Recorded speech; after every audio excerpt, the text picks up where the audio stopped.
Thursday, 18th of May, 2023. My name is Denis. You're most welcome. This is Kokoliriko on Western Television. We are coming to you live from the broadcast house of Western Television right here on plot 39A, Weatherhead Park Lane, Arua City, Western Sub-Region, Northern Uganda, Uganda at large, and East Africa, Africa, and the world. And thank you very much for those who are joining us from different parts of this country and also different parts of this world. We do appreciate you and we thank you very much. All right, it is a dark cloud right here in West Nile and Lur sub-region in general as we mourn the death of the former Member of Parliament for Padire County, Nebi District from 2001 to 2006. I am talking about a business philanthropist, the former Minister of State for Public Service, Patrick Aloysius Okomoringa, who has gone to be with the Lord. He passed on yesterday, and so this is what you need to know as we continue to live our life, that we no longer have him. A gentleman who used to supply the Peugeot cars to the government and also Makerere University. And remember, government really affected his business opportunities when he was able to supply over 100 plus, that is the Peugeot cars. Government had to pay him for the business loss right there. And so President Yoweri Kaguta Museveni knows this gentleman properly. And when we talk about Patrick Aloysius Okomoringa, if you are a Ugandan, you should be knowing him. There's one gentleman who has really made Nebi municipality the way it looks now. As you can really see, some of the buildings that you see, they are named as Ringa Building.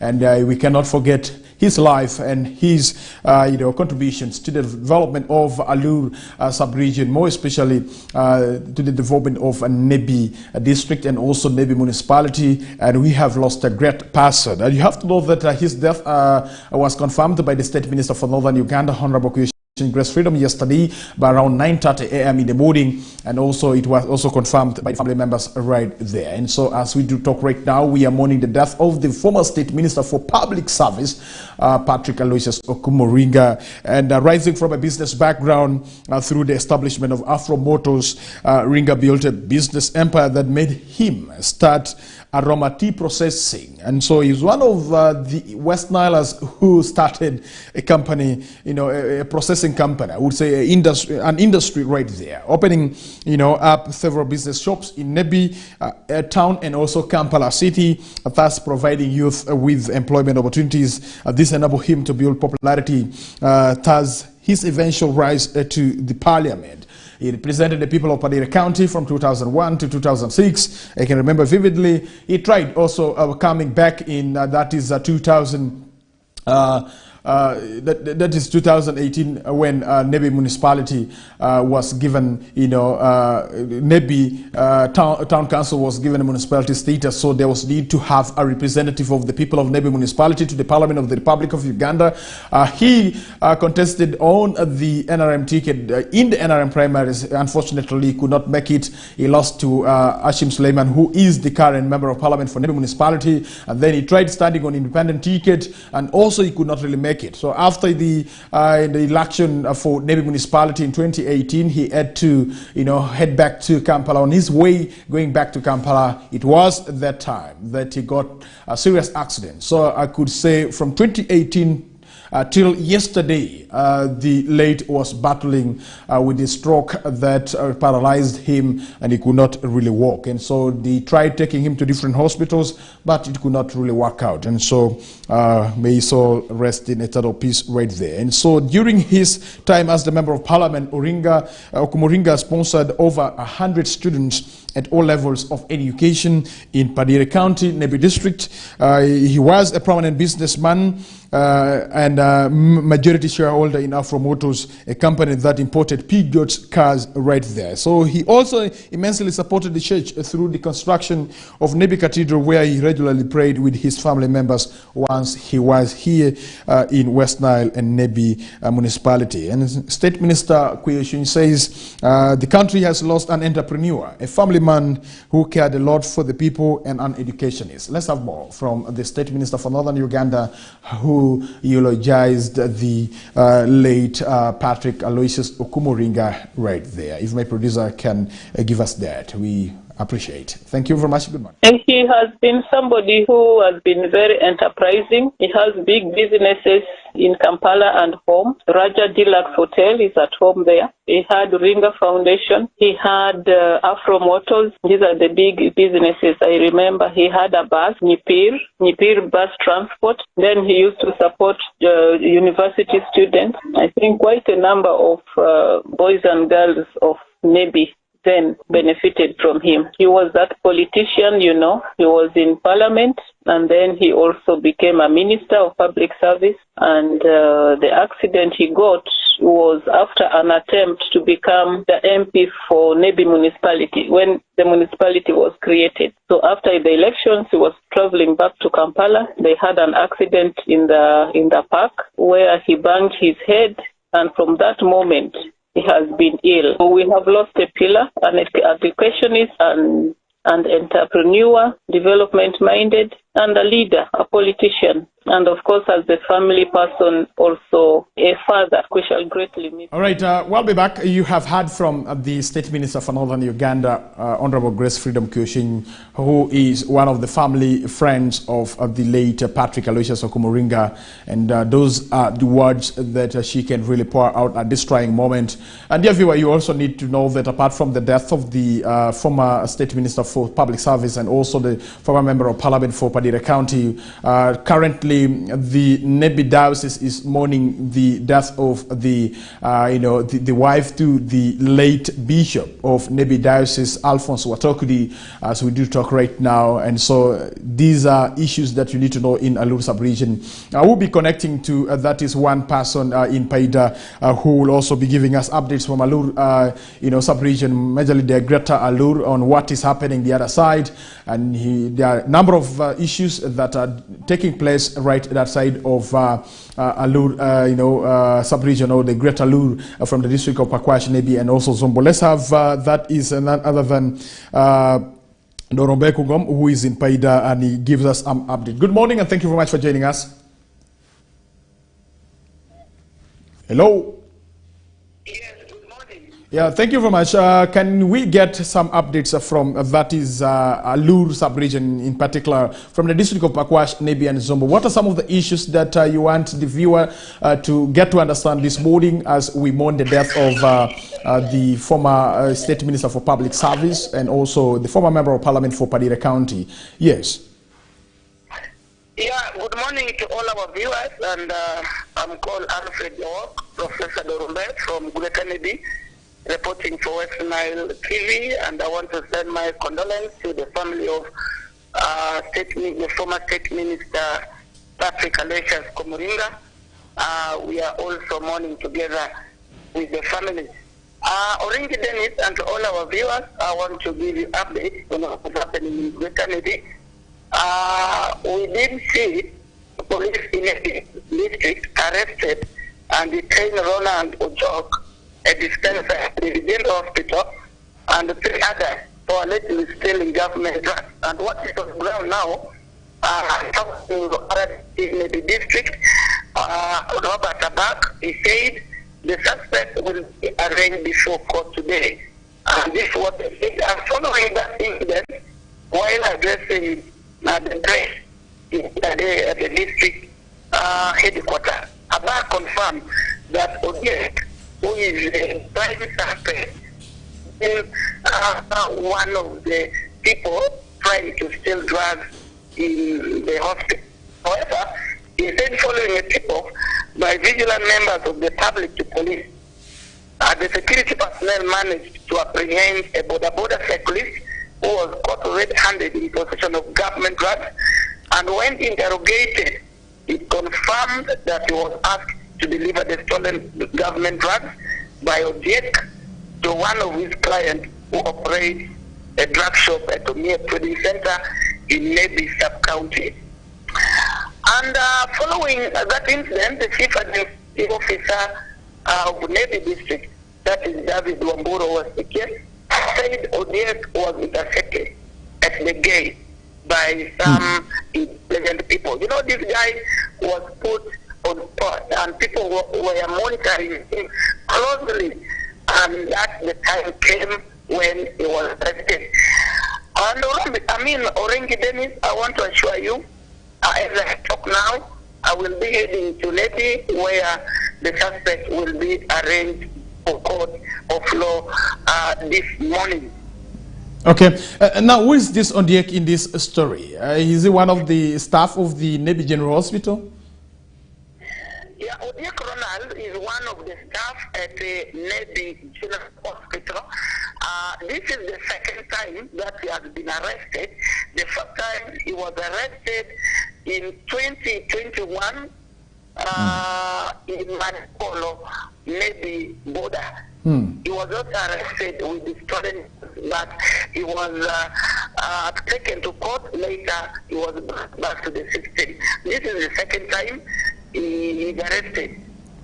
Let us talk about the cases of theft of drugs in the government health facilities that we have in the greater Nebi. How rampant is it? Is it the first of its kind that we are getting this, apart from the same person getting involved? Do we also have other people who have also been interdicted or arrested in regards to stealing of the drugs from the government health facilities that we do have in Nebi sub-region? Yeah, in Nebi, last year in December, we were for press conference with the Navy district person. He came out clearly, said government drugs have become very rampant in Navy. Particularly, we have not reported any cases in Bakwat or Zombo, but majorly the cases are in Navy district. But I want to assure you, when I spoke to Navy district person Emmanuel yesterday, he confirmed that they are on ground trying to avert these cases of government drugs virus health facilities. Remember, these cases have been so common in Yaravur Health Center, Akoro, and Navy General Hospital. All right, away from the theft of the drugs from Navy General Hospital, let us get to the 65-year-old person who has died in Erusi over the land, as the case is. Can you give us more detail into this particular matter of the death of the 65-year-old? Yeah, police in the district are hunting for a 64-year-old man, commonly known as Onwang Pascal, over allegations of killing his own brother, unidentified as Leonard Oyers, 5 years, a fight that broke out over a land issue. And the deceased identified as Leonard, a resident of Padula Square Village, Erusa County, went to the garden of his brother and cut one of the bananas in the plantation, and later someone reported his brother over the matter. However, an eyewitness who remains anonymous said the suspect who is on the run went and strangled his brother and left the body and took off. As I talk now, police have received information of the body lying in the house of the deceased in Padola Chwera Village, Padolo Parish, Erusa County, Navy District. SP Amisi Kayondo, the DPC Navy District, says the officers responded to the scene and conveyed the body to Navy General Hospital for postmortem. After physical observation of the deceased body, it is suspected that the victim was assaulted before he was murdered. And maybe incident, sorry for that, that is believed to have taken place on yesterday afternoon. So no arrest has been made at the time of filing this. We promise to give you more as we get more from the scene. Yes, Alfred, let us talk about the issues to do with the land cases in Greater Allur, sub-region. It seems to be really, taking a center stage. This is not the first time that we are hearing of a land conflict in Erusi. Do we also have other sub-counties that are known for land conflict that government of the Republic of Uganda need to do a serious sensitization in as far as, land, ownership is really concerned? Yeah, issues of land in Kennedy is one of the major causes of death.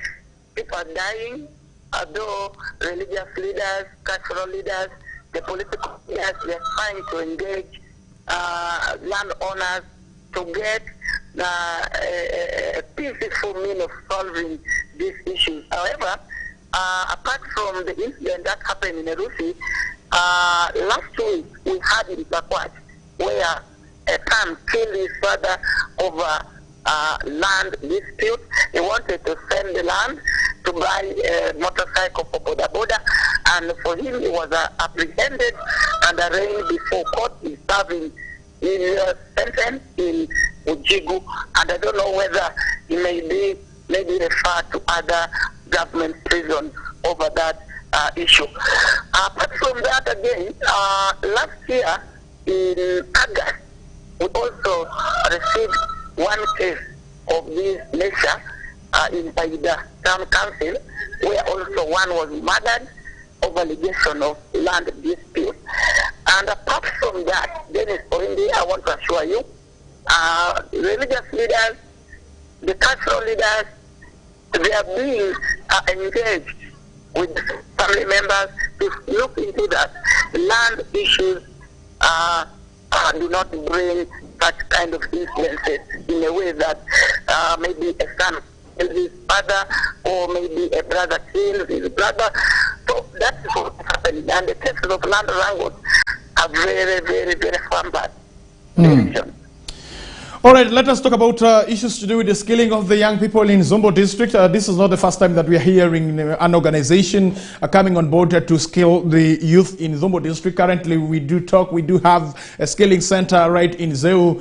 Do you think these initiatives that are being, advanced towards the young people that we do have in the Zombo district, will it be able to solve the unemployment that we do have in the district, or other magics need to really be adopted to see that unemployment is fought in the district of Zombo? Yeah, in Zombo district, we did see that the presidential initiative, which is in Zeu, the sub-county Zombo district, is also helping the youth.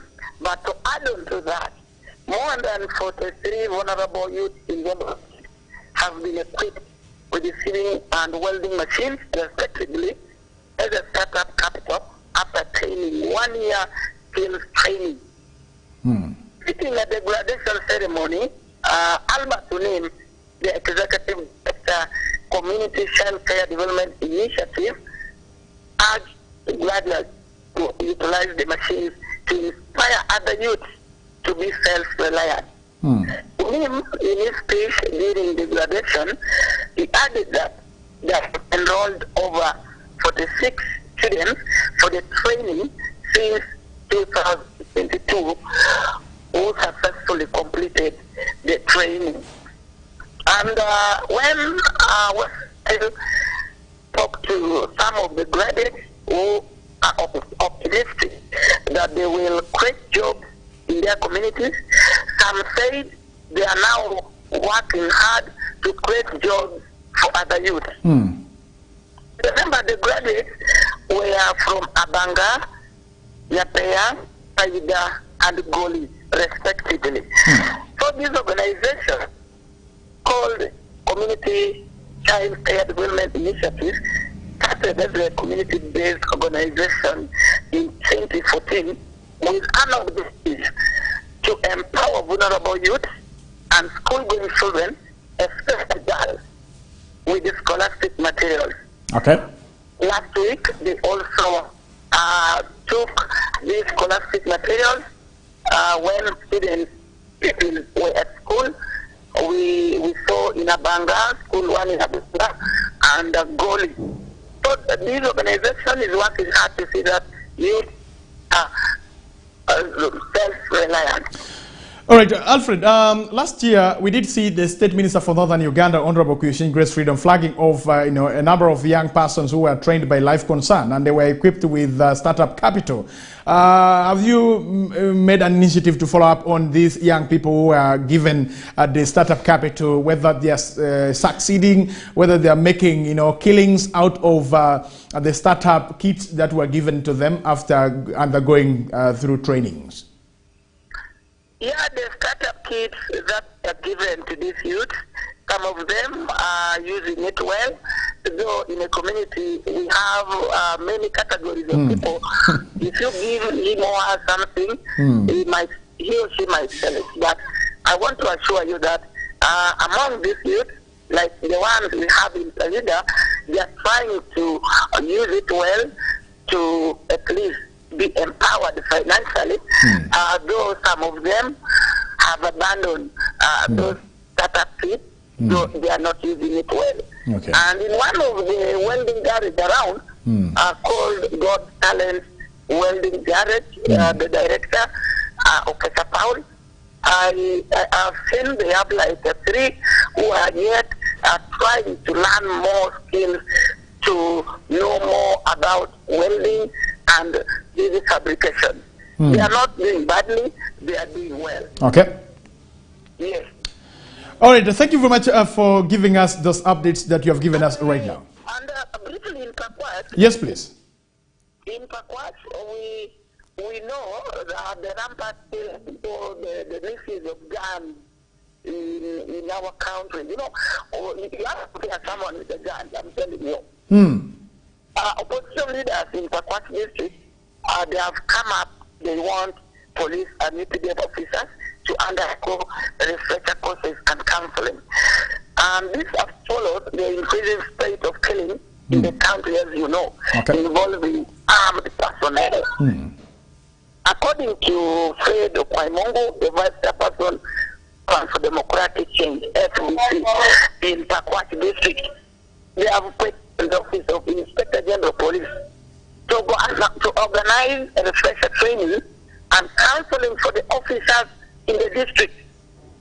And when I see Okwaimongo further said, some police officers who have overstayed in the district to be transferred to other duty stations because they are now used to people and people also used to them. One of the district councillors called Michael Ketwenu, district councillor for Pakwach Council, attributes low pay as contributing factor to the killing involving men in uniform. And I want to say the Pakwach Resident District Commissioner, Paul Esero, confirmed that his office has received the copy of the petition but urged the opposition leaders in the district to follow rightful procedures to shun their grievances.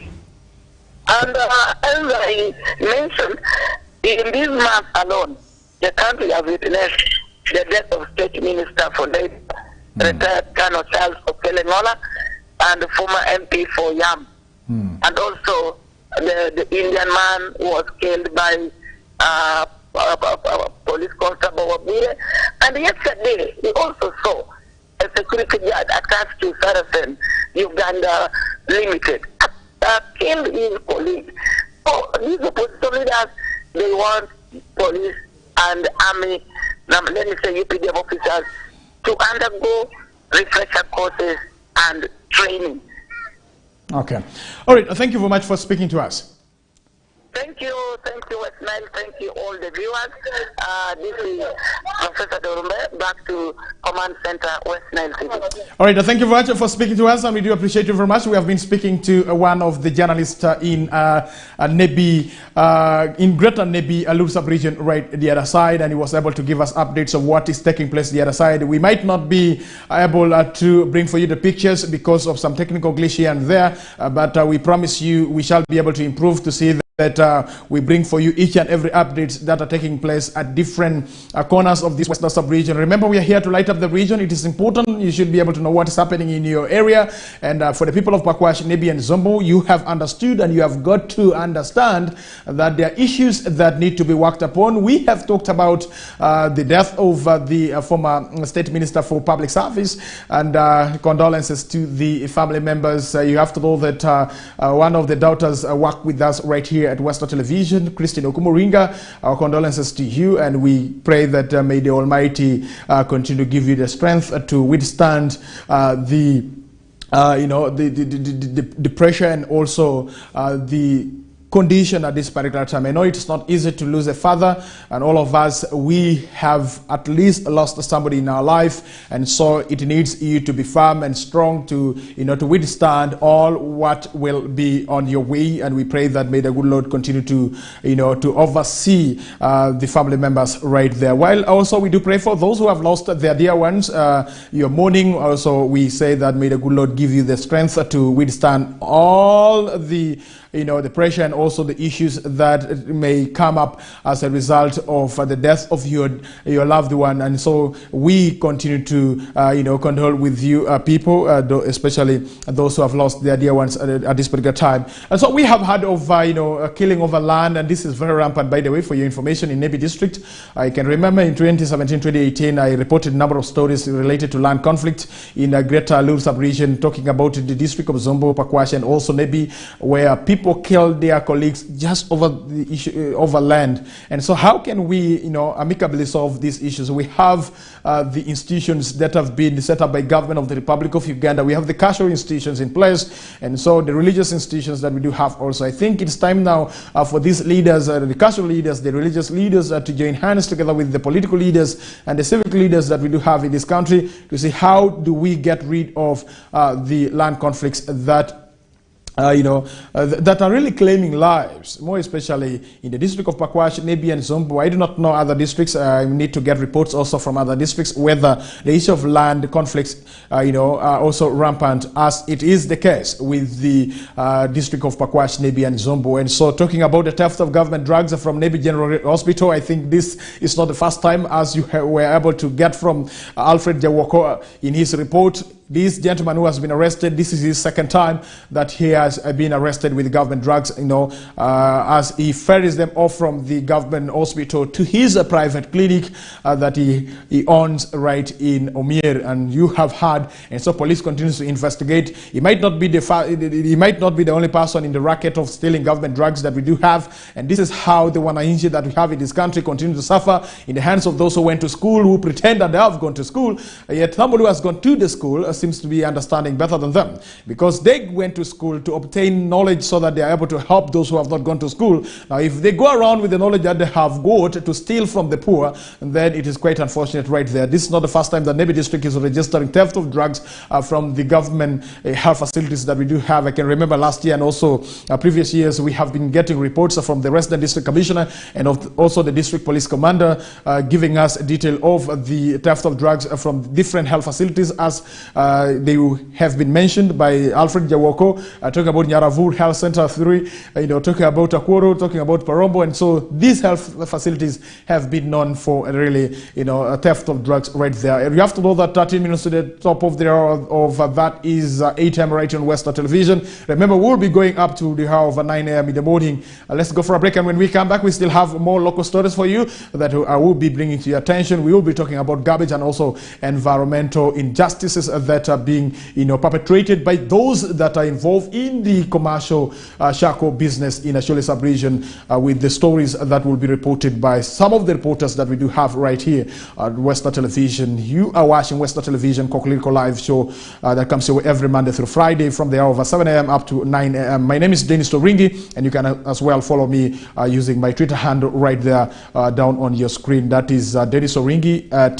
Oringi Francis 11, and that is my Twitter handle. And you can as well follow Western Television using the YouTube. Those who are catching us live using the Zuko satellite channel 0073 and also StarTime channel 477. We do appreciate you very much. And those who are catching us live using the YouTube page of Western Television, we thank you very much for getting to the YouTube. And also do not forget to subscribe so that each and every time you get updates from Western Television and you watch each and every program that will be broadcast for you live right there. Do not forget also to follow us live on Facebook, and make sure that you like the page and you continue with the conversation. You can also drop your comments on some of the issues that I am bringing to your attention this morning. And do not forget to follow us live on Twitter as well, as we give you updates on our Twitter handle right there. Let's go for a break, and when we come back, we still have more for you this morning. My name is Denis Oringi. Good morning.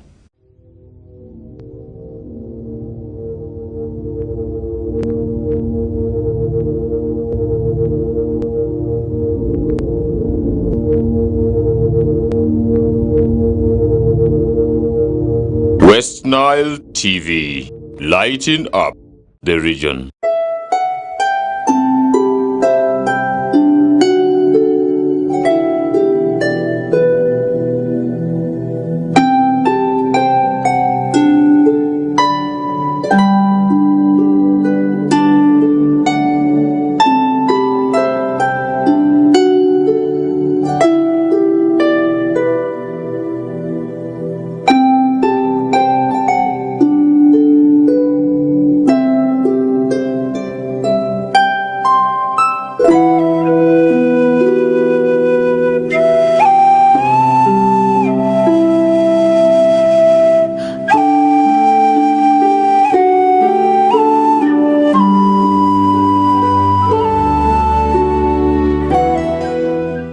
Get more for less on Star Times this Easter season.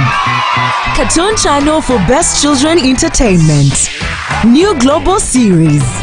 Local drama on Makula TV and football all around the world. Simply make weekly or monthly subscription and enjoy upgrade to the next bouquet. For classic or super bouquet customers, subscribe for a month and enjoy 5 days extra. Family time with Star Times. Star Times is regulated by UCC.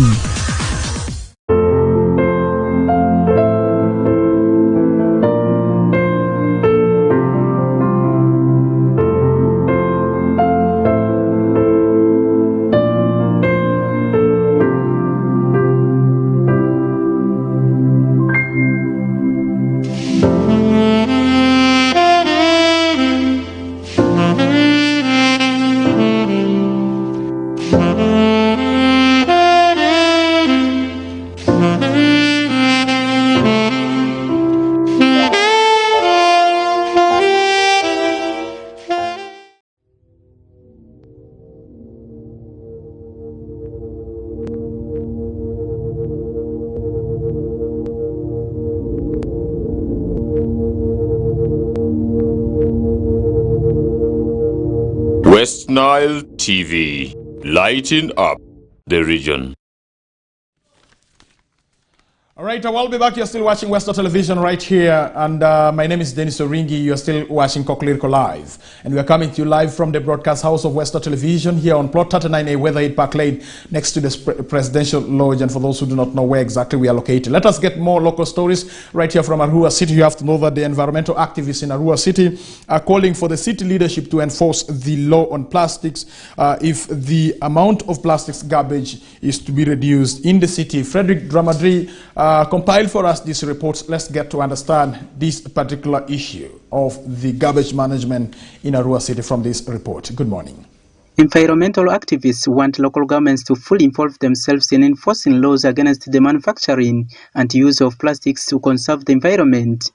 According to the activists, Uganda continues to amend laws towards conserving the environment despite poor implementation of the already existing laws, something they attribute to failure by local governments to own them.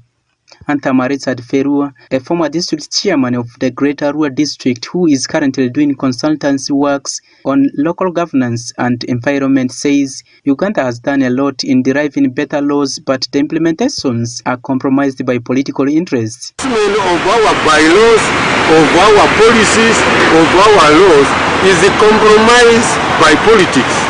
People think if they enforce the laws, they will not be given votes. That is the most unfortunate part of the story. Whereas the senior environment officer, Ivu Division in Arua City, Dawa Rumeri, revealed that most of the laws tend to pin small-scale manufacturers in the plastics, something that is deterring the enforcement officers to control the widespread of plastic waste to the environment.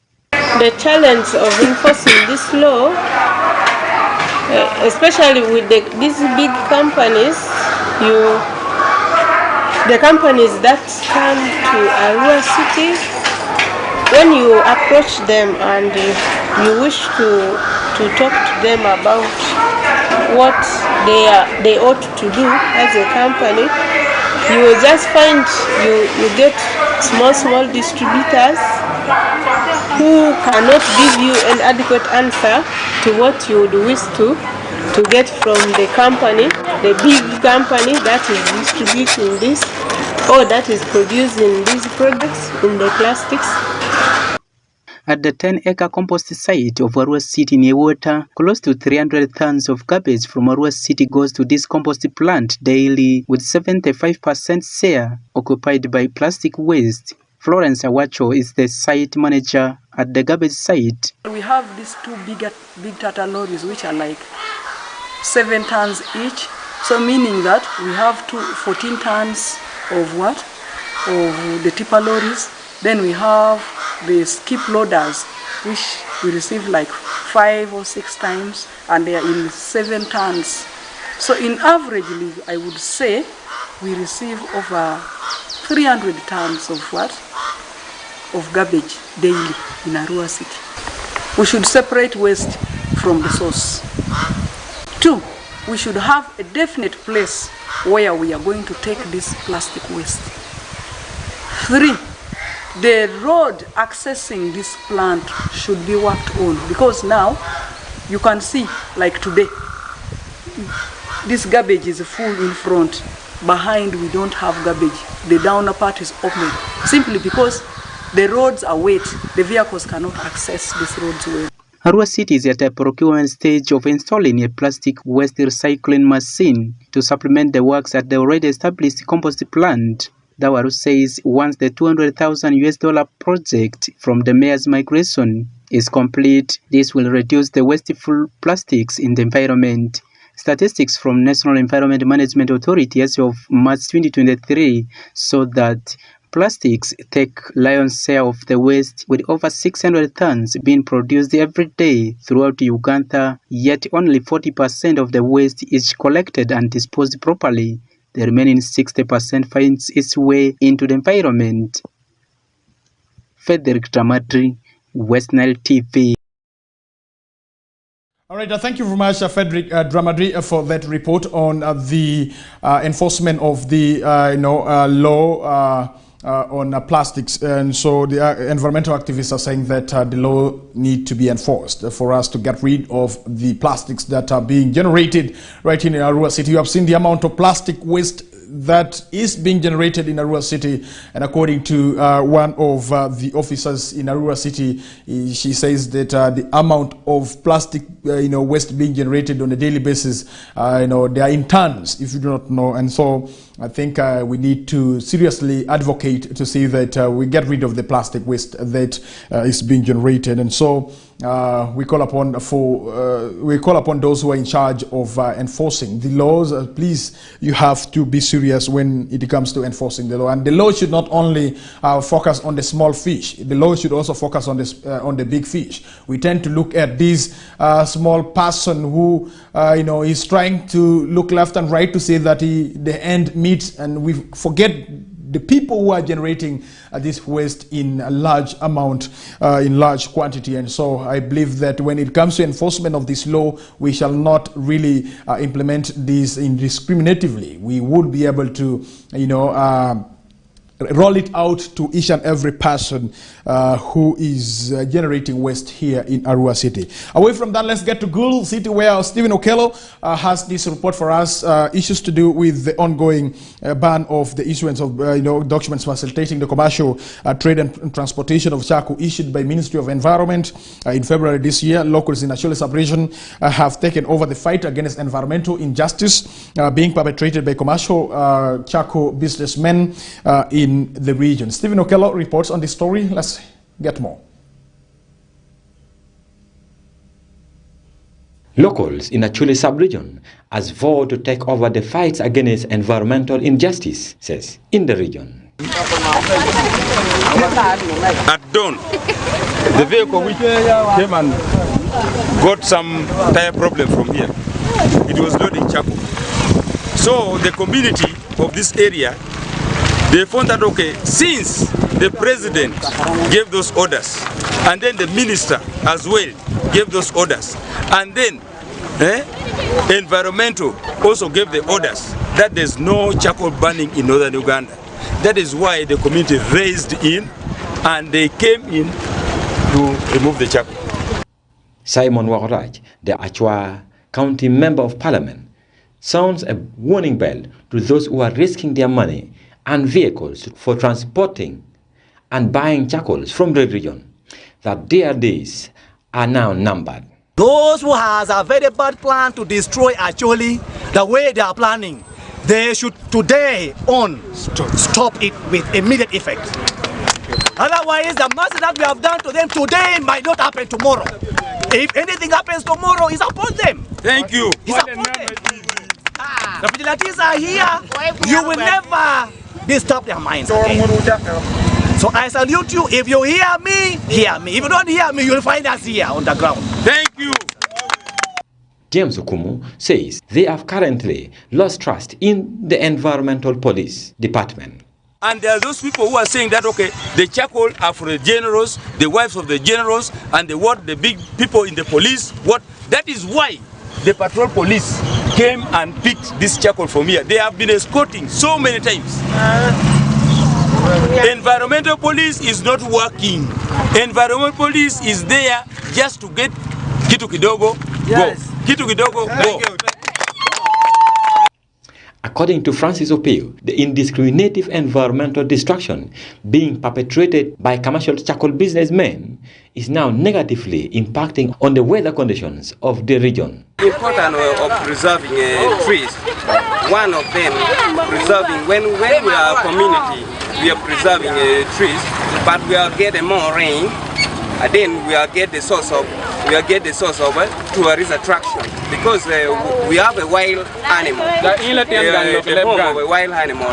Also, this one is important of the forest. Achua River Regional Police spokesperson David Ongomodong urges community to stop taking laws in their hands by looting the charcoals they are intercepting from the charcoal dealers.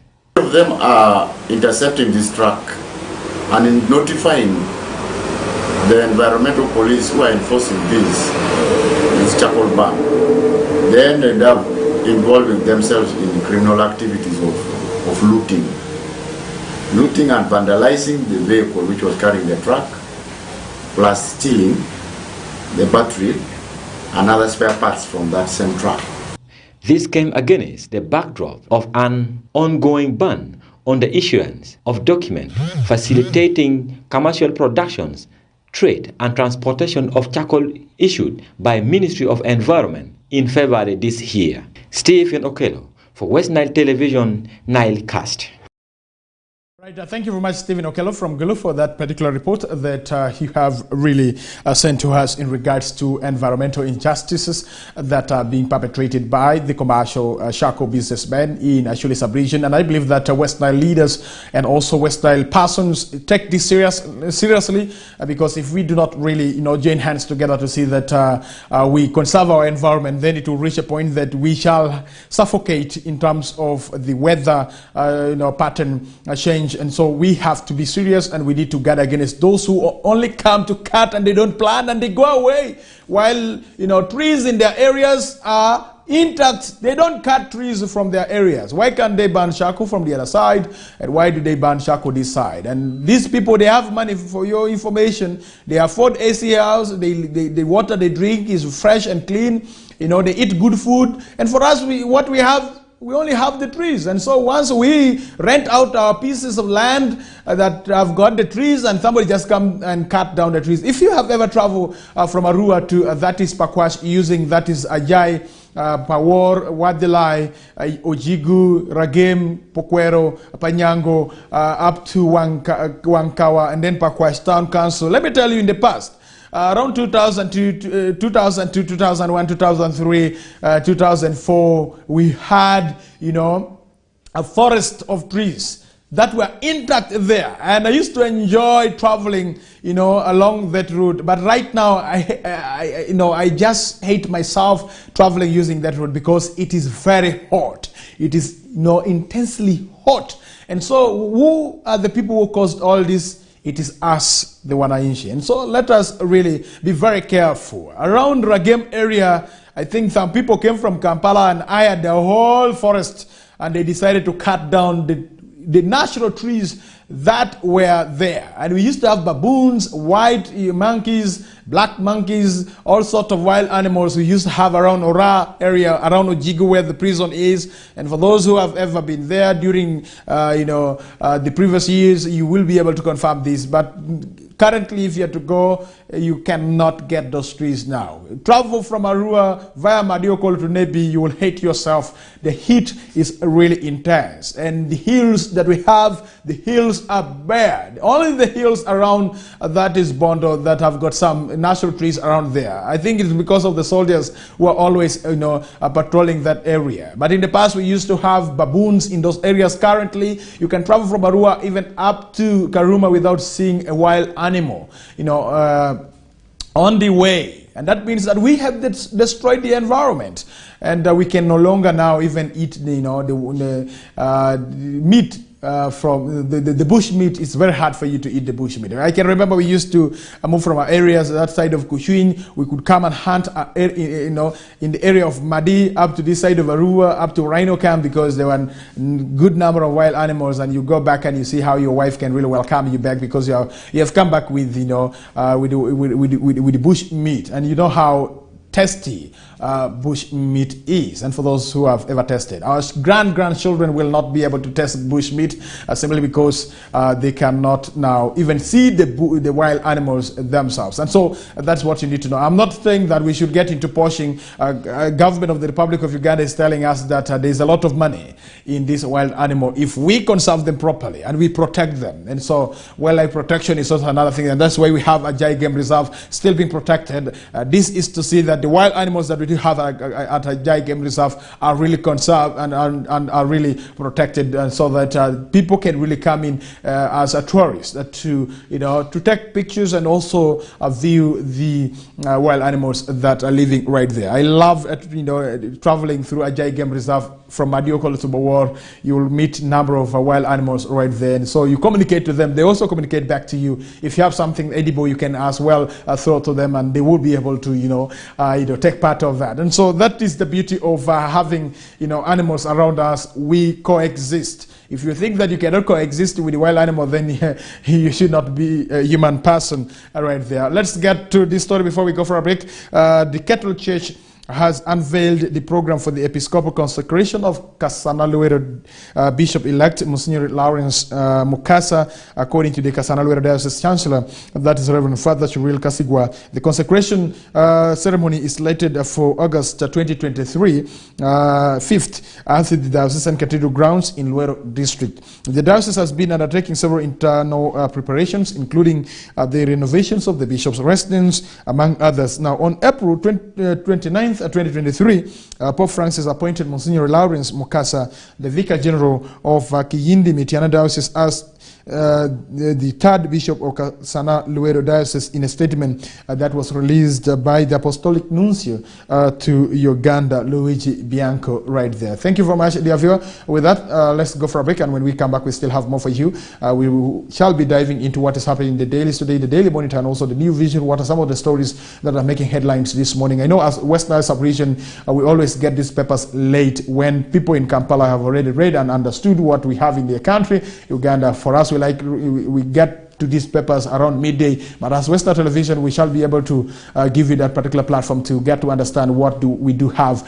in the two dailies of this country, the Daily Monitor and the New Vision. These are the renowned papers that are in circulation nationwide, and so there are people who cannot afford buying, but we can also make mention of some of the stories that are making headlines in our country, Uganda, before you get surprised of what is happening in your own country. My name is Denis. Let's go for a break, and we shall be able to come back and have more for you. Good morning.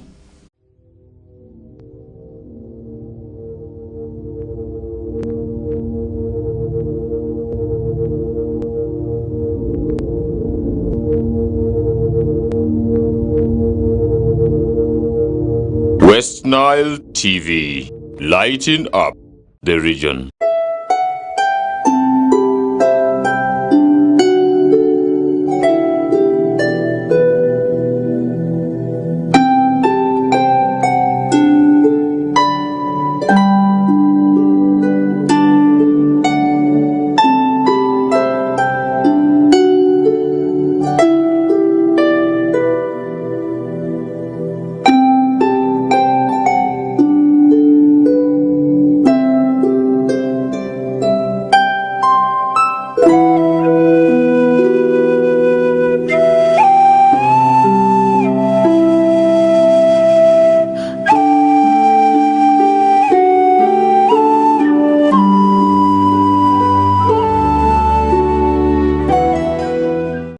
Get more for less on Star Times this Easter season. Cartoon Channel for Best Children Entertainment. New global series. Local drama on Makula TV and football all around the world. Simply make weekly or monthly subscription and enjoy upgrade to the next bouquet. For classic or super bouquet customers, subscribe for a month and enjoy 5 days extra. Family time with Star Times. Star Times is regulated by UCC.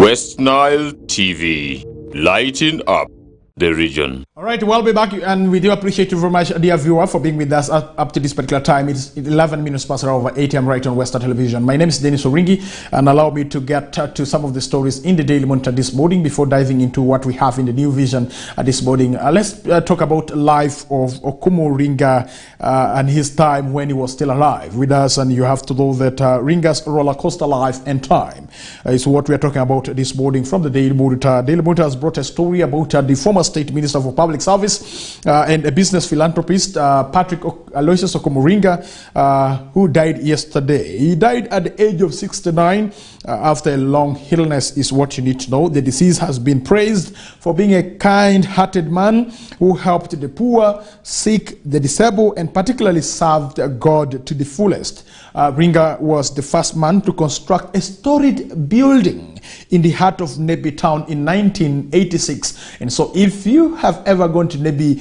that storied building in Nebi belongs to this slain former member of parliament for Padire County, Patrick Aloysius Kokoliriko. To date, the building accommodates about 50 businesses with a large entertainment lounge called Raja Deluxe. And so if you have ever heard of Raja Deluxe, that is the property of the late. And being an astute businessman, Ringa started Afro Motors Company that imported Peugeot cars in Uganda. As he sailed through the business, he established an estate at Namrodu, another Gengakti business center near Nebi Central Market, and set up a decent home atop Jukia Hill.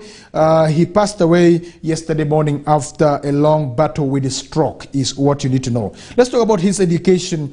You have to know that he studied at Makerere University, Harvard University, and University of Claremont-Ferrand, Akron, in Ohio. And so his resilience and determination to become a member of parliament paid off after he won the 2001 elections and then served until 2006.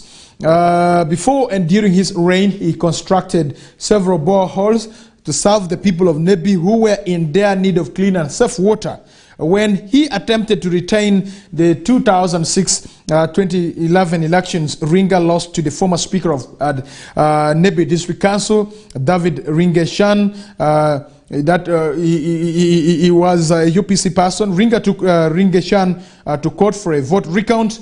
The Chief Magistrate Court presided over by that is Joseph Omodo Nyanga, however, found that the invalid votes recounted could not change the results. Ringa lost on that ground. And so during campaigns, he always stressed the need to serve people diligently and ensuring children are educated. He then sponsored more than 200 students from various levels of education. Ringa travels times is what also you need to understand.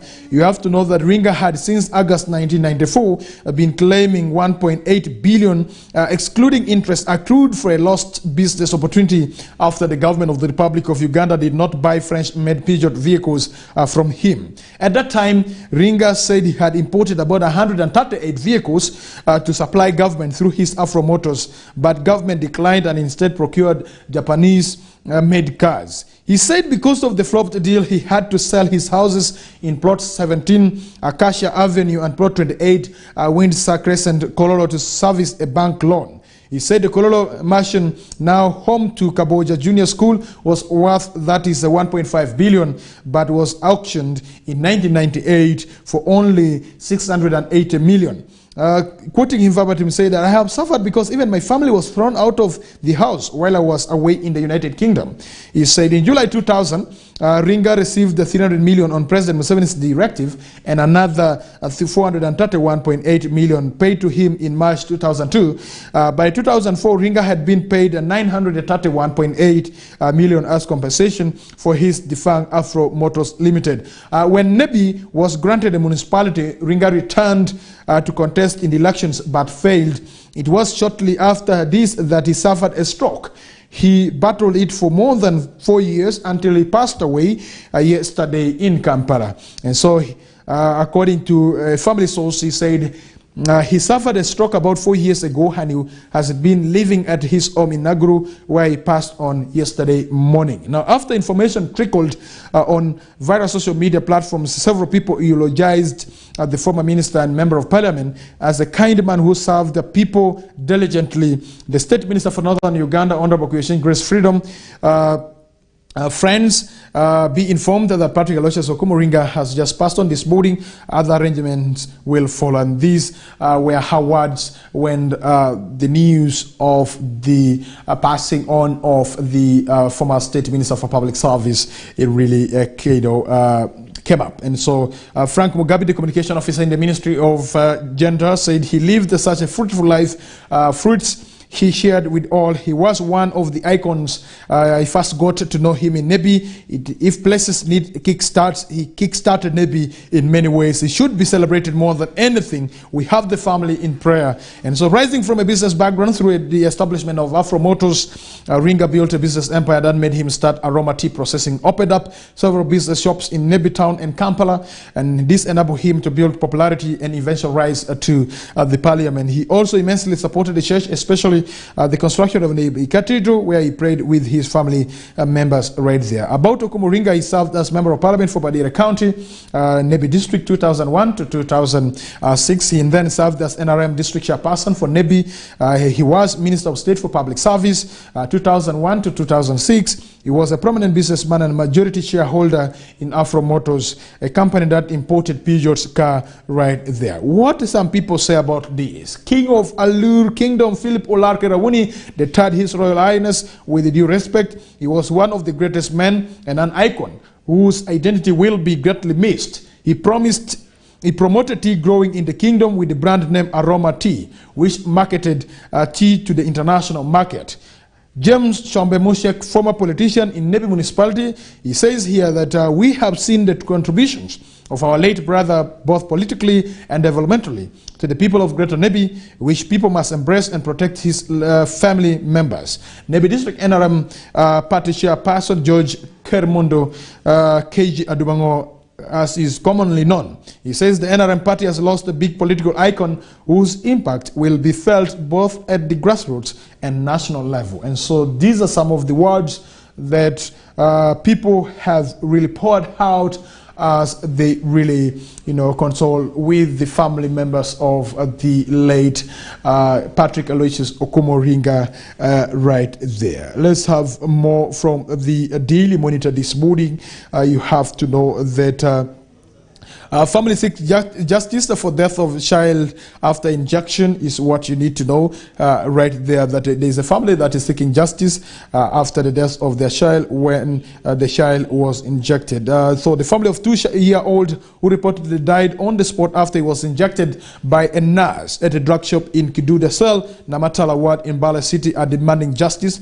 Family members say Sharif Mutuba died due to negligence and incompetence. The police report indicates that Mutumba had flu and a cough when his grandmother took him to the drug shop last week for treatment is something that you need to know in regards to us who are taking our children to really any hospital that is around. And so cash shortfalls are threatening efforts to end the child marriage is also another story that you can get from the Daily Monitor this morning. And then also you have to know that the Kunjiri Town Council drowns in stench of rubbish right there. And then constructor ordered to demolish 170 million house over shoddy work is also another story that we do still have quack engineers who could not really manage to really construct houses properly. Maiga, who is the Katikiro of Buganda, rallies youth to embrace free training, and he applauds President Yoweri Kaguta Museveni through setting up the presidential skilling centers in different regions that we have in this country. And so the category of Buganda, that is Maiga, he's rallying the youth to embrace the free training that President Yoweri Kaguta Museveni has introduced to the country right there. And also another story that you have to know in the Daily Monitor here, that judiciary driver must answer for his statements. That is according to Birigimana. And you have to know that this judiciary driver was able to record himself saying that he's only being paid 200,000 and he's driving people who are earning over 10 million. And if he wants, he can easily cause a serious accident that can really make these people perish. And so because of his statement that he recorded, the Birigimana is saying that this gentleman should really be able to answer his own statement. And so that is according to the Permanent Secretary to the Judiciary, who is none other than Pius Birigimana, who was moved from the Ministry of Labour, Gender and Social Development to a Ministry of Justice and Constitutional Affairs right there. And he is the Permanent Secretary for the Judiciary, there.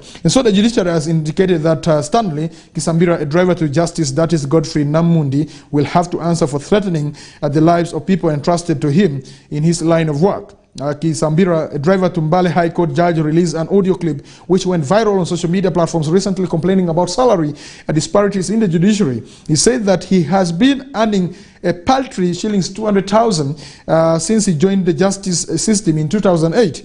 In the same clip, Kisambira said he was very annoyed and disgusted that he could ram into another vehicle on purpose to end the life of the judge and the bodyguard at once. And so, but according to the Permanent Secretary to the Judiciary, Pius Birigimana, Kisambira could have used the right means provided for under the Public Service Standard Orders as a public servant, other than running to social media to address his grievances right there. And so that is issues to do with the grievances of those who are driving, those who are earning more than them in terms of the government work that we do have right here. So you have understood that the drivers who are driving these high-profile persons that we have in this country, they are not earning that much that you do think that they are getting 200,000 per month as their salary, but they do also have allowance that can really tantamount to around 1 million at the end of the month. And so that's something that you need to know. But their monthly pay is 200,000, and that's according to the document. That's according to this driver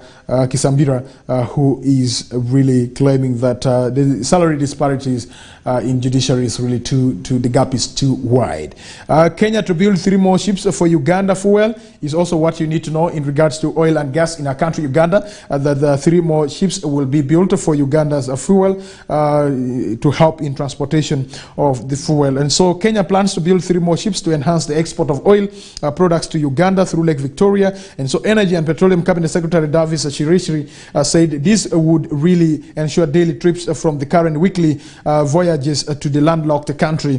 Kenya has only shipped 20 million liters of petroleum products despite being launched in early January. And so Shirshir, while noting that 2 billion Kenyan shillings, that's apparently 14.57 million US dollar project that was completed in February 2018 is being underutilized, said the government is on track to regain its market share of East Africa's oil exports right there. Other than being cost effective, Shirshir said that haulage through the lake would help reduce road congestion and improve the reliability of supply. According to the minister, a single ship across the lake with the capacity to carry that is 4.5 million liters of oil products is equivalent to 135 trucks ferrying these oil products from different from that is the Port Mombasa to the landlocked country that is Uganda is the story also that you need to know in regards to what we are talking about this morning. A more story from the Daily Monitor this morning is that agro-industrialization scored 58% by end of 2022. This is according to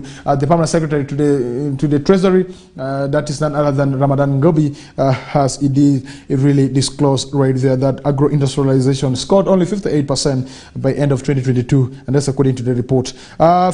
Two fishermen drawn in Lake Kyoga is also another sad stories that we have got this morning, that police in Buyende district in eastern Uganda are investigating circumstances under which two fishermen reportedly drowned in Lake in Lake Kyoga. The deceased have been identified as Denis Kimeze, 26 years old, and Livingstone Kanyimukiro, 53, both residents of Namulanda village and Kondo sub-county in Buyende district right there. And so that is a sad one for the people in Buyende district. Is something that you need to know. Two traditional healers arrested over ritual sacrifice is also another story that you have to know, that is in the Daily Monitor. Then desperate travelers resort to both as Katonga Bridge emergency works start, and so people are using boats to cross the Katonga river right there. Remember, Katonga Bridge was swept away by the heavy floods that could not really spare that particular bridge, and this also attracted by the way General Muhoozi Kainerugaba to go and inspect that particular bridge. And so according to Uganda National Road Authority, they did say that they would be able to have this work completed in 2 months time, and so that means that the people who are using that particular road will be using boats for them to cross to other other areas. And then also another story here is that one arrested after 12 children rescued from that is suspected human trafficker that is in Shema district is also another one. Okay, let's get to Uganda Netball Federation President granted bail right there. So this lady was taken to Luzira sometimes back over mismanagement of some amount of money right there. So Uganda Netball Federation President Sarah Babire Kicho, who was on Monday 15 remanded to Luzira prison on charges of obtaining 16 million by false pretense, has been granted bail. Kicho, who is a resident of Bukasa in Wakiso district, appeared before Buganda Road Chief Magistrate Court alongside businesswoman Zainab Namotebi, a 40-year-old with whom she is accused of defrauding two different people allegedly under the guise of taking them abroad. And so the netball lovers, you have to know that the president has been granted bail, and so we will be following the development in each and every story on this particular issue of the president. Kyamkwanzi LC5 boss survives Oima Kampala road crash is also what you need to know, and this is something that you need to know, that this Kyamkwanzi LC5 boss survived, a serious accident. I remember the other time we lost also the LC5 chairperson of Hoima, that is a district, in a very serious road accident that claimed his life and also the life of his bodyguard when they were driving to Kampala from Hoima. And so this time around, the Kyamkwanzi LC5 boss survived, the road accident. Is also another story that you have to understand here. All right, Uganda in talks with the Turkish firm to construct, that is SGR. This is the railway line that we do have here in our country, Uganda. So we are waiting whether the Turkish government will be able to really partner with the government of the Republic of Uganda to have the SGR railway line constructed. And you have to know that the railway line construction will be able to commence very soon. Remember, the logistic hub that we have in Gulu City, it's almost nearing completion, and the goods that will be taken to the logistic hub will be transported using the train that government of the Republic of Uganda is planning to revive, especially the railway line from that is Tororo up to Gulu. And then government is also in talks to see that the railway line that is from Gulu to Pakwash is also renovated and constructed afresh, so that we have different means of transport that can be used, more especially for transporting the bulk goods that we do really exports out of this country. And so another security guard shoots a colleague dead is also another news that you need to know. And then sentencing convicts in murder of 2 South Sudanese nationals and deferred is also another one. And then another story is Parliament infuriated over last-minute budget adjustments. And so currently Parliament of the Republic of Uganda is in its last-minute budget adjustment, in which the Speaker of Parliament of the Republic of Uganda is unhappy of what is taking place in as far as budgeting in this country is concerned. And remember, Parliament of the Republic of Uganda before the end of this month should be able to pass the budget for the financial year 2023-2024, and then we will be able to have the President of the Republic of Uganda in attendance of the budget reading that might take place, that is at Kokoliriko airstrip, where they always have their meeting. Whenever President Yoweri Kaguta Museveni wants to address the Parliament of the Republic of Uganda, he cannot come to the Parliament of the Republic of Uganda building. He prefers addressing these members of Parliament at Kokoliriko airstrip. And so the Speaker of Parliament of the Republic of Uganda, she's unhappy of the last-minute budget adjustment, which she says that is going to affect the passing of the budget, which is supposed to be this particular month. And today is 18th of May, and by 31st, we should be able to see that Parliament of the Republic of Uganda passing the budget right there for you. So the Speaker of Parliament, Anita Mong, temporarily suspended plenary sitting Wednesday morning following last-minute budget corrections. Mong said the 2-hour hiatus was to allow the Treasury to draft a letter of assurance that the House would not be a revenue. The Budget Committee was meant to present to the plenary the budget for approval. However, the report was not ready, which was partly the reason for which plenary was suspended, to allow the committee to finalize the report, but also process the second corrigenda. Members of the committee were yet to receive the reviewed budget to detail the exact shift in the budget for the financial year 2023-2024. Right there. So the first corrigenda had 285 billion Uganda shillings allocated for COVID-19 emergencies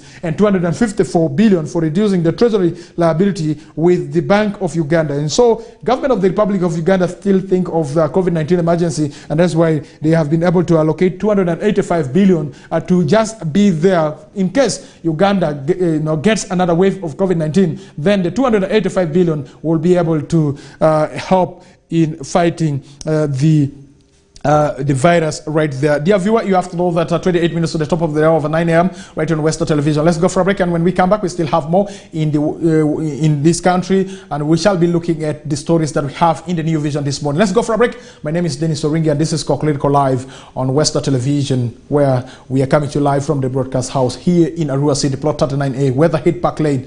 This is where Western Television is located, for those who do not know. And thank you very much for those who are catching us live using the Zuko satellite channel 0073 and StarTimes channel 477, and also those who are following us live from the YouTube page of Western Television, and also the Facebook page of the television, and those who are following us on Twitter with the updates that are really dropping right there for you. We do appreciate you. Let's go for a break, and we come back. Thank you. Good morning.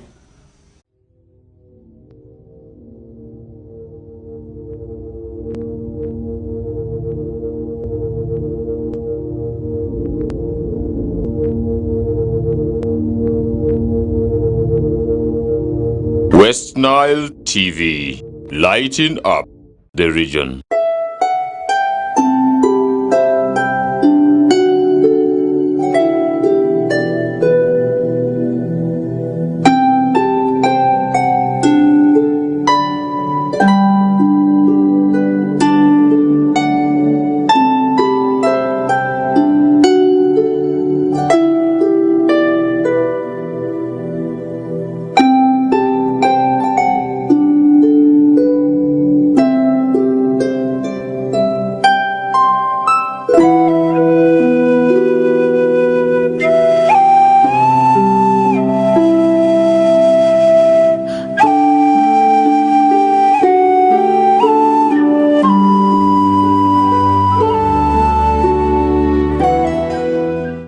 Get more for less on StarTimes this Easter season.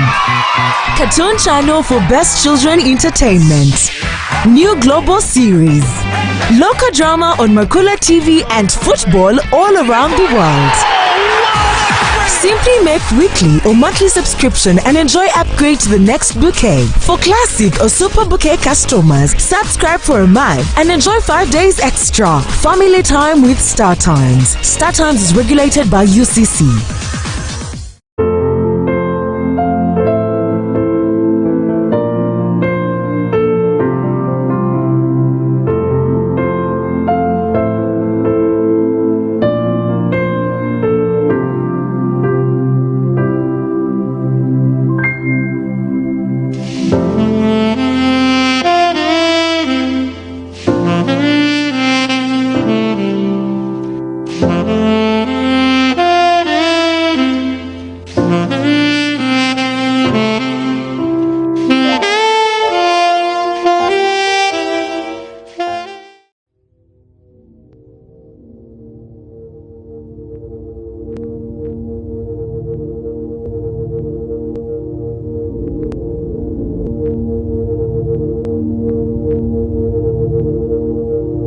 West Nile TV, lighting up the region.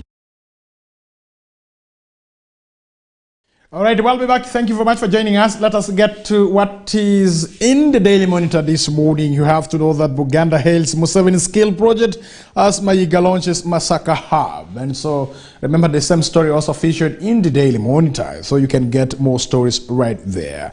All right, on the issue of budget, you have to know that Speaker of Parliament of the Republic of Uganda has asked members of Parliament to prioritize roads, health care.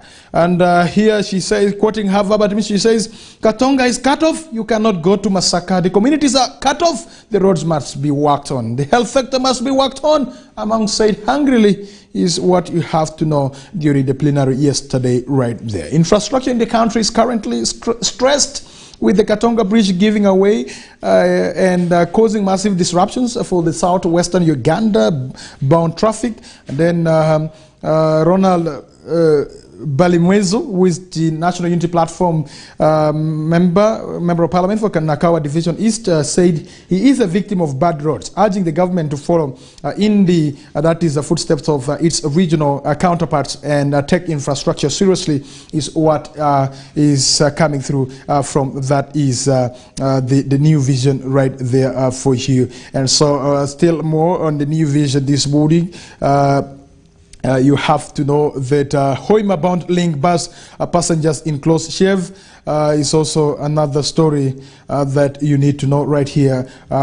Which bus company is this? The passengers of a link bus, heading to Hoima district from Fort Portal, where on Wednesday afternoon left shaken but relieved to be alive after their driver lost control of the vehicle on a bend in that is Shikube district right there. This is also another sad one right there. And so I think this is not the first time that we are getting a story about the link bus company bending off from the road and also causing a serious accident. And so we believe that something is being done to see that this does not continue, because each and every time the same company, the same bus company are getting a similar problem, it is not really good. African leaders head to Kyiv, Moscow next month is also another story that you need to know, and that the African leaders will be going to Kyiv. And so African leaders head to Kyiv, Moscow next month. And so President Cyril Ramaphosa announced on Tuesday that Russian President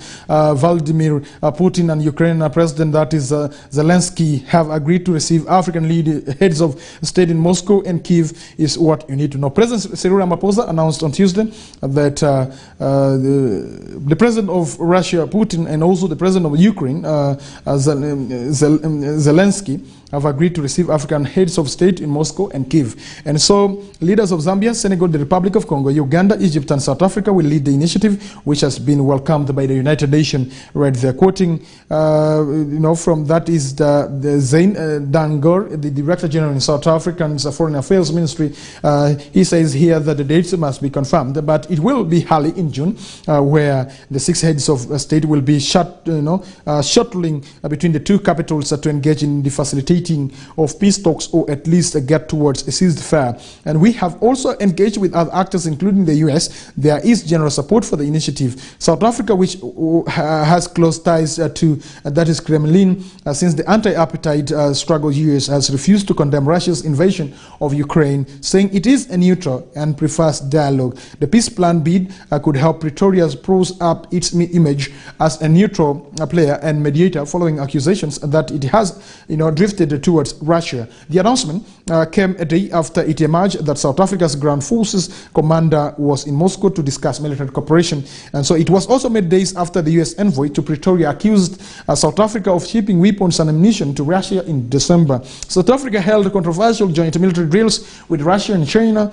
early this year. It is due to host a summit of that is Brazil, Russia, India, China, and South Africa countries in August, to which Putin has been invited as well. And so this is what you have to know in the world politics as we do talk right now. So I believe that the African leaders who have been invited to go and meet the two heads of states to go to Kyiv and also Moscow, they will be able to discuss peace with the two countries heads right there. And so we wish them well. If the time comes, it is good that the President of the Republic of Uganda, who has also been one of the peace mediators that we do have in the world, is also part of the team of the presidents from African countries to go and meet the president of Russia and also the president of Ukraine, as they will be discussing peace and mediation right there. We wish them well, and we also pray for them that may they travel well and come back also well right there.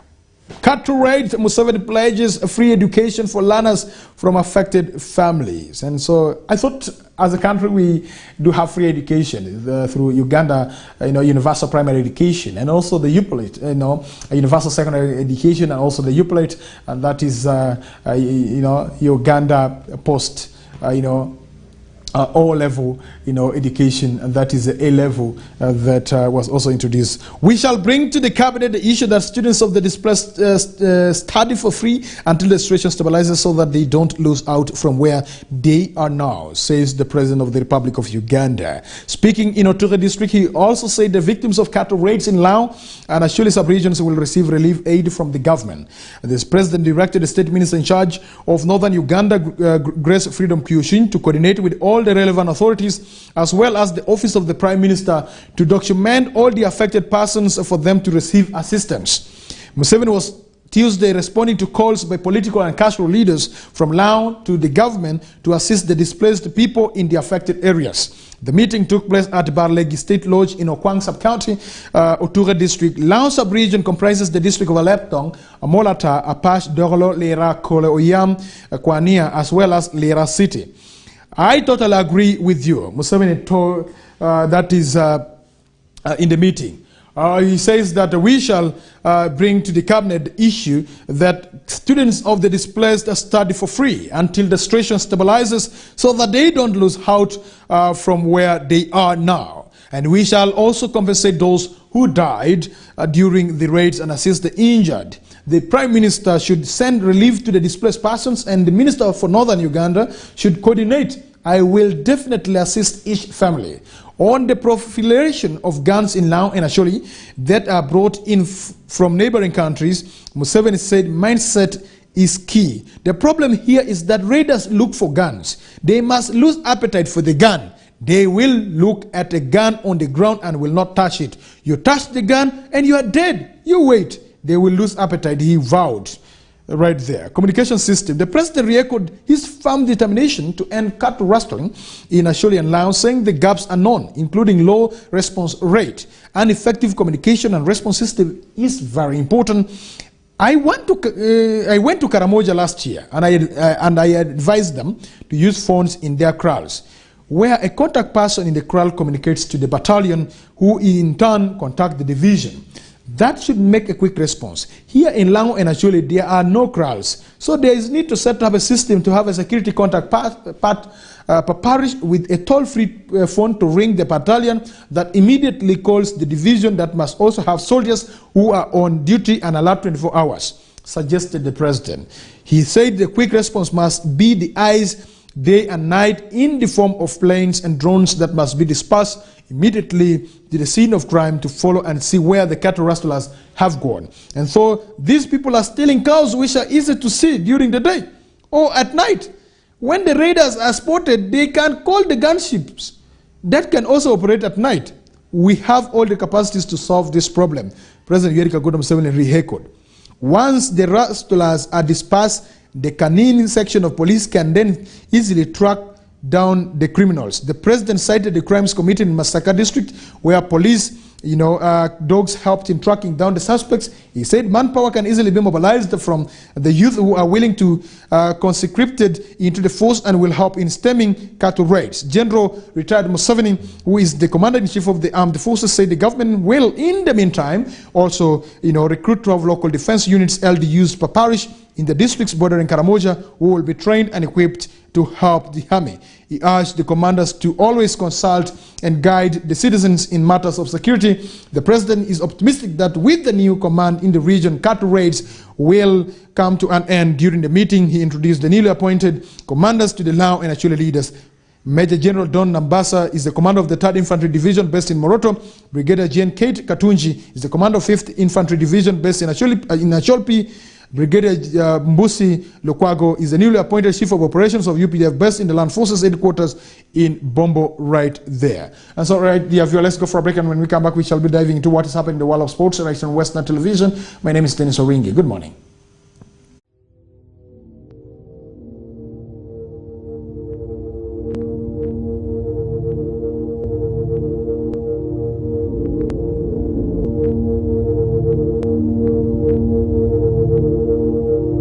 West Nile TV, lighting up the region.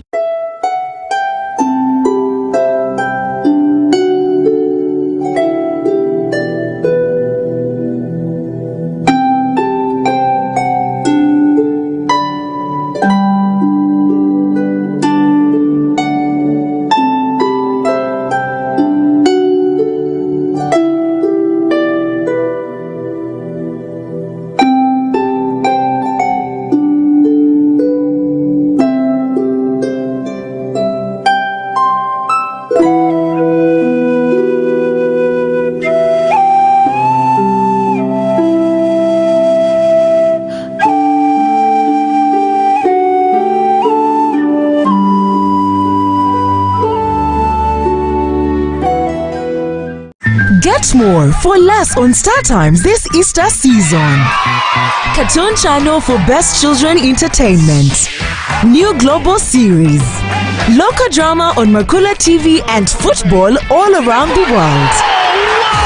Simply make weekly or monthly subscription and enjoy upgrade to the next bouquet. For classic or super bouquet customers, subscribe for a month and enjoy 5 days extra. Family time with StarTimes. StarTimes is regulated by UCC.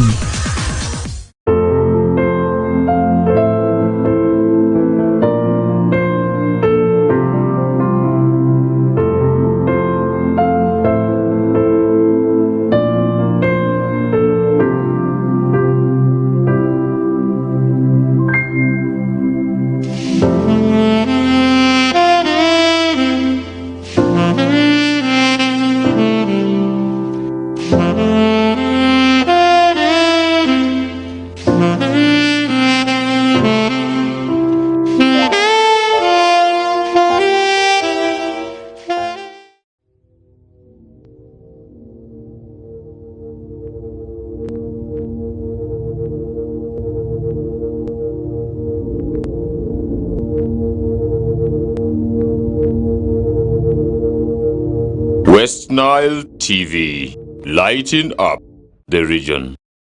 All right, we'll be back. Let's dive into what we have in the world of sports this morning. You have to know that Onduparaka relegated Busoga Blacks Power keep survival hope is what you have to know. I think what Arua Hill did that is Onduparaka, let me say to Onduparaka, because it was a kind of a match fixing. Those are my words, yeah?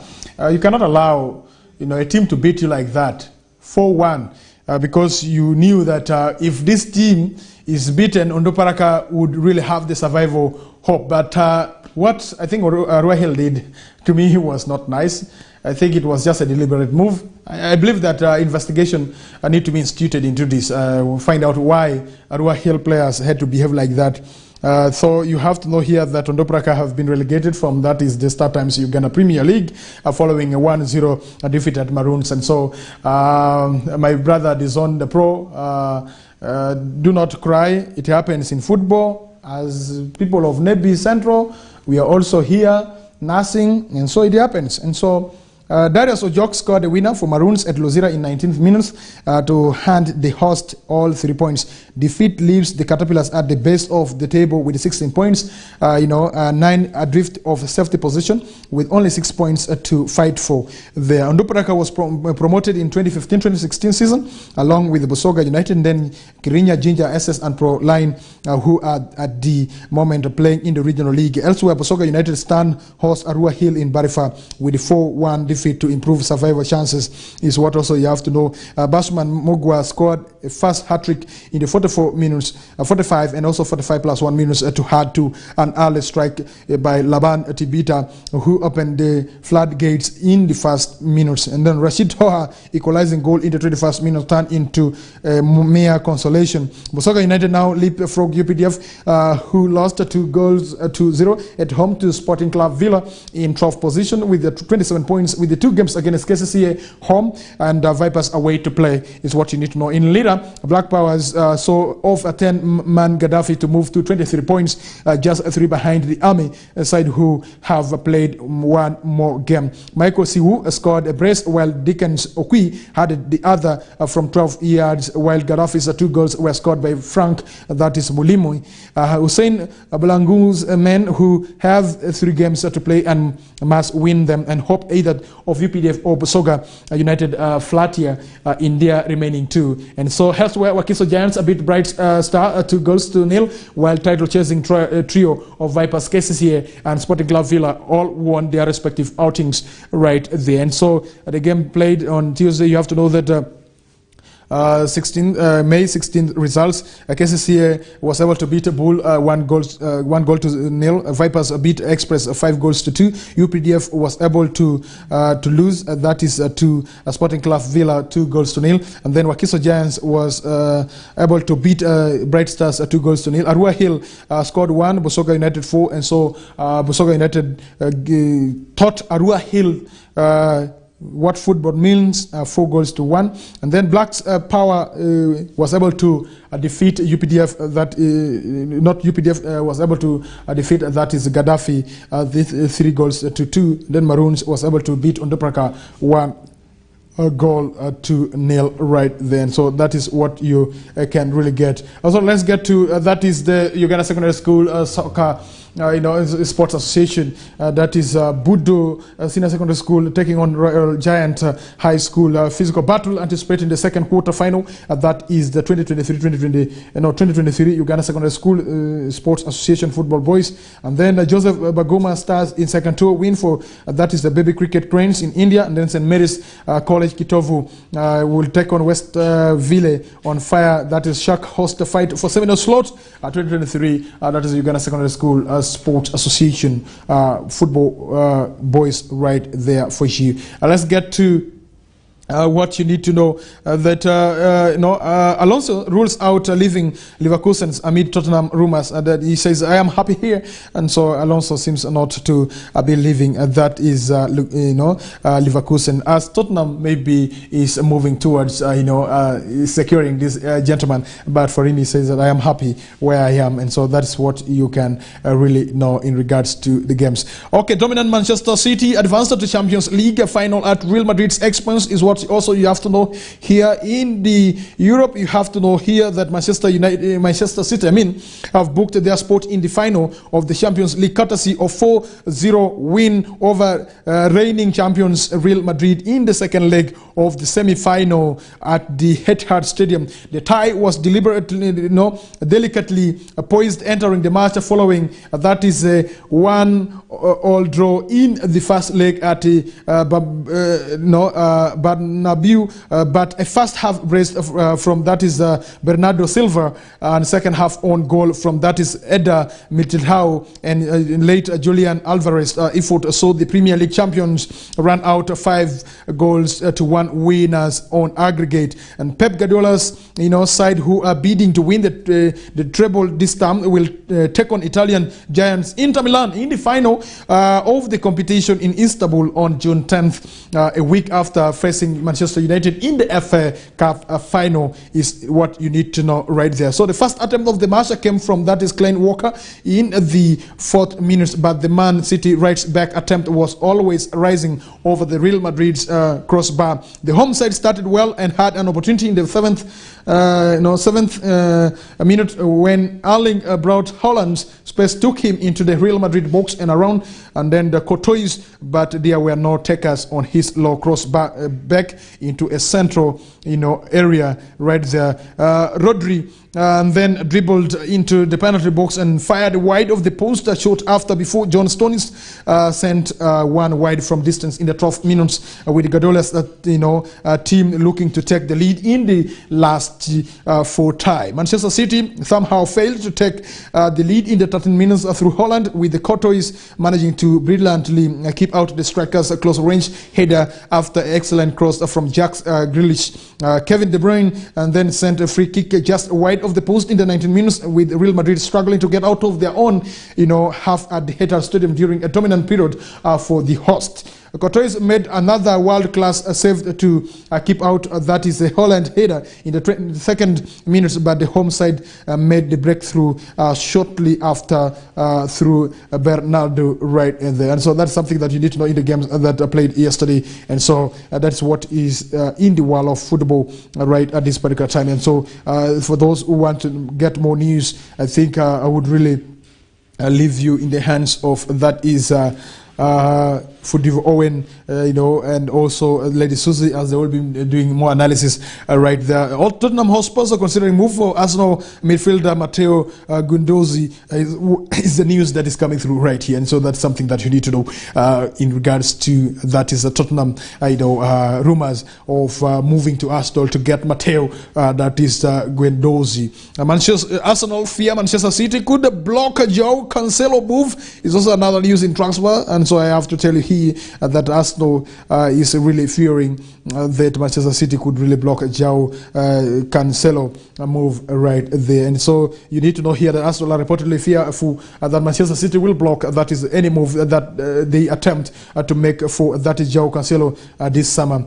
Chancellor is currently on loan at the Bayern Munich after a fall out between the player and manager Pep Guardiola. The Portuguese fullback has featured 13 times for Bayern in the Bundesliga since this arrival, but Talks Sports claim he has not done enough to warrant the club activating the 61.6 million euros fee, including in his loan deal right there. And so let's get to the games that will be played today in Premier League. You have to know that Newcastle will be taking on Brighton. Is the game that will be played today. And the Europa League is also back, and with Bayern Leverkusen that will be taking on Roma, and then at 8 p.m. Sevilla will be taking on Juventus. And then Europa Conference League, you have to know that AZ will be taking on West Ham, and then Basel will be taking on Fiorentina is also another game. Then League One, we have the Sheffield Wednesday will be taking on Peterborough, and then Turkish Super League we have the Fenerbahce will be taking on that is the Trabzonspor.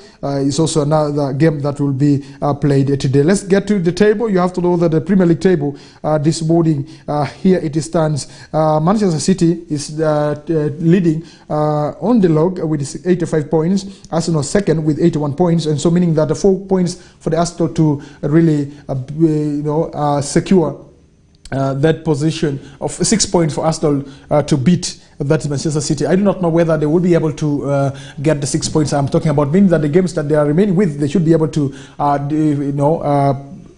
defeat all the teams that they are remaining to play. Meanwhile, for Manchester City, things should not work out well for them if things work out well for them in the 3 games that they are remaining with, and then they will be crowned the winner for this season Premier League right there.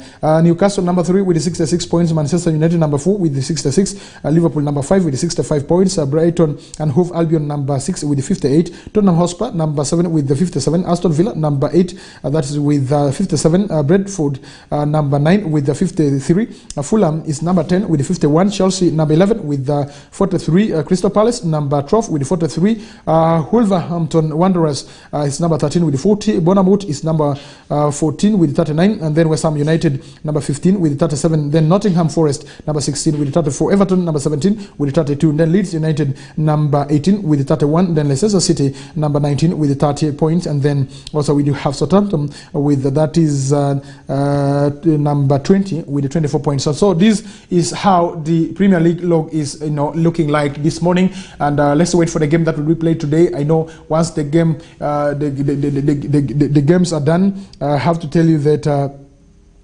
something can really change, something can really happen, and things can really change out right there for this particular game right there. So thank you very much.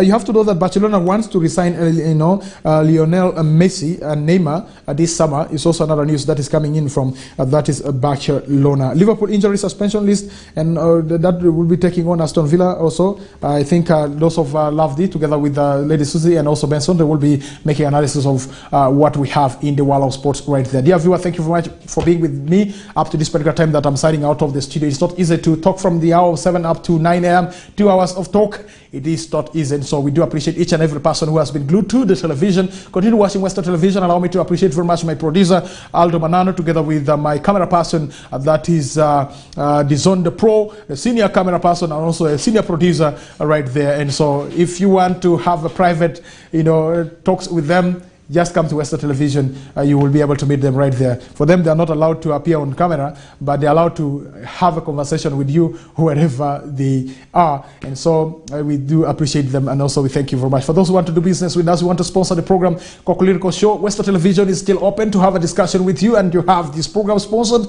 And I would be appreciative if I see somebody taking up on this particular show. And the business world needs advertisement. If you don't advertise your business, then you're still an amateur in your business, and so you have to make sure that you advertise your business. Let people get to know your business, and let people get to really come to you and say, I have heard about your business through Western Television, and continue to have more customers, newer, not the old customers who are fond of buying cooking oil of 500 each and every time. Please have people who can really buy in bulk, and they just say, I want 10 kilograms of beans, I want 10 kilograms of sugar, I want 10 kilograms of rice. And these are the kind of customers that you should really be having. And you can have such customers when you advertise your business, that you deal in produce and you have all sorts of items that you are selling, and people can get at affordable price.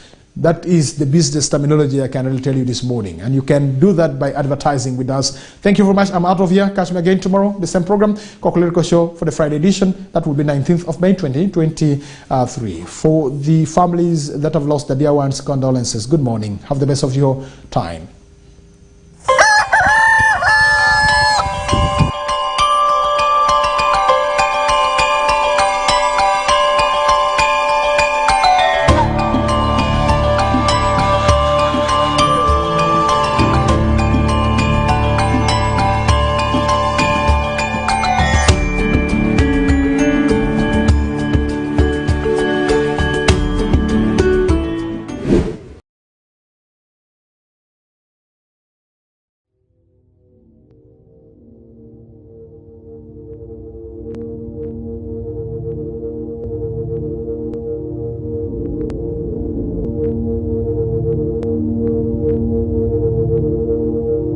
West Nile TV, lighting up the region.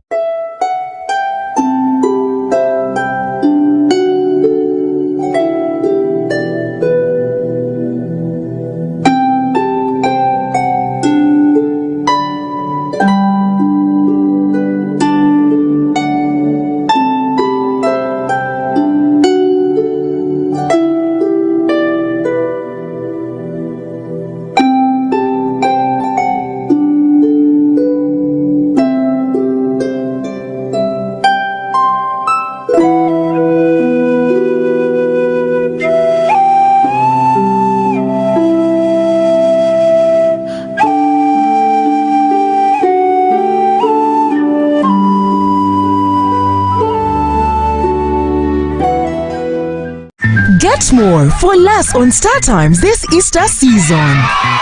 Cartoon Channel for Best Children Entertainment. New global series. Local drama on Makula TV and football all around the world. Simply make weekly or monthly subscription and enjoy upgrade to the next bouquet. For classic or super bouquet customers, subscribe for a month and enjoy 5 days extra. Family time with Star Times. Star Times is regulated by UCC.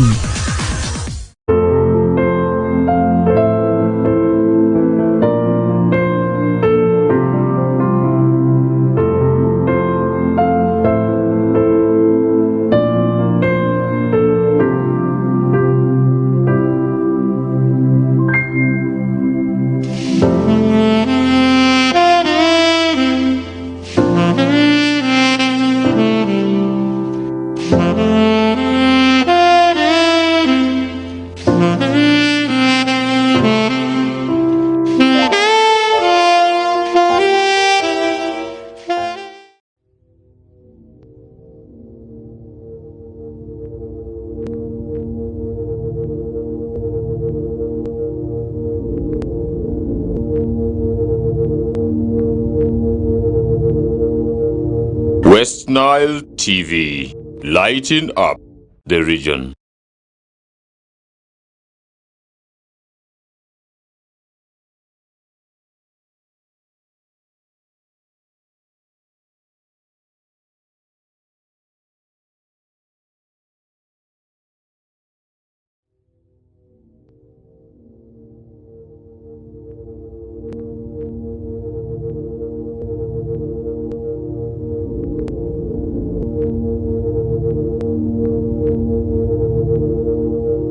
West Nile TV, lighting up the region.